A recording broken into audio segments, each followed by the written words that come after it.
I'll go ahead and start the video. So today, want to make a video about oxygen and general aviation pilots. So someone like myself, I fly a Mooney. You might fly a Cessna, a Piper, or something like that. My last video, it was really hard to hear. There was a lot of chatter on air traffic control, so thought I'd make a new one. I recommend do not fly. There's a couple things. Don't fly above 10,000 feet, and don't fly across mountain ranges like the Sierra Nevada or the Rockies without supplemental oxygen. Those are pretty general rules that I abide by. You're going to want to pick up one of these. It's you put your finger in it and turn it on. It'll tell you what your blood oxygen percentage is. You want to keep it above 90%. I also have a Fitbit that has the same functionality. So it's good to have two backups of everything in aviation, right? So two options for checking your blood oxygen levels.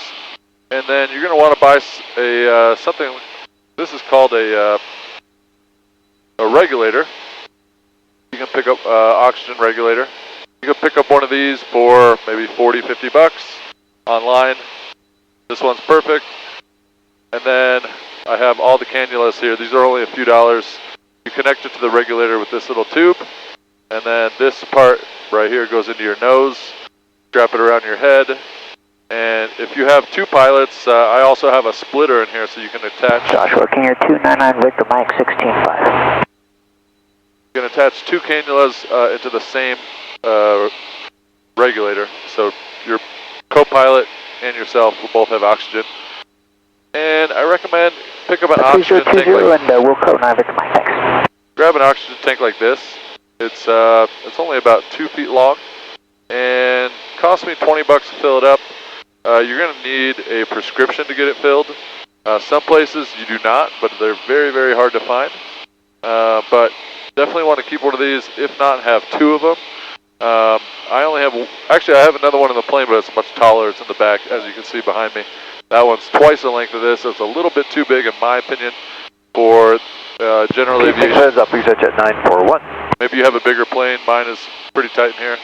But recommend definitely grab one of these. And when you attach it, you're going to make sure you have a up-to-date rubber washer in the regulator because it could leak. Once you tighten it, the regulator on here, you're going to open this up, put the regulator to 0, and you'll notice that you won't hear any airflow. If you hear airflow, that means your regulator has a leak, so you're going to want to replace that. Another thing to notice, or to know about, is you don't need to actually waste all the oxygen so quickly. I put mine to 0.5 or to 1, or 1. 0 when you're not using it. When you attach it, you don't want to hear any oxygen, any airflow, because that means leaking. But then once you're in the air flying, I would put it to maybe 0.5 or 1. That's 1 liter per hour of oxygen, and that's a good amount of oxygen to keep yourself above 90%. So you want to just check every few minutes, make sure your oxygen is above 90.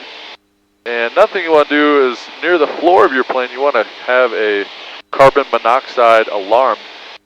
Carbon monoxide is heavier than air, so it sinks. Josh approach, Southwest 2634350 and constantly chop. So it does sink, so you want to have that near the floor. I would put it somewhere up here near the cockpit area, maybe right in front of right below the control panel here. And if you do get carbon monoxide when you're using heater, the heat or anything, it'll go off with a very loud alarm. That's a must-have in an airplane, in my opinion. Of course, you need the oxygen. I thought I was, strong enough to fly without it many times. I never broke regs, but I definitely pushed the limits, and I had a scare with hypoxia actually only maybe five months ago or so. So it creeps up on you. You don't know what's happening. Good afternoon, approach at 949, 367, Kona 390.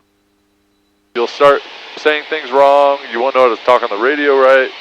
and it's kind of scary because yeah, you can pass out. So Roger. do not fly above 10,000 feet or cross mountain ranges without supplemental oxygen. That's my personal minimums, and I think you should apply those same ones as well. If you have questions about supplemental oxygen, feel free to leave a comment below. Happy to answer questions. A little about myself before I end the video. Commercial, multi-engine, instrument-rated pilot with about 1,900 hours. And most of my time is in a Mooney. So if you have questions about Moonies, this airplane, I might make another video about this topic. So yeah, feel free to comment, like this video, subscribe, and have a good one.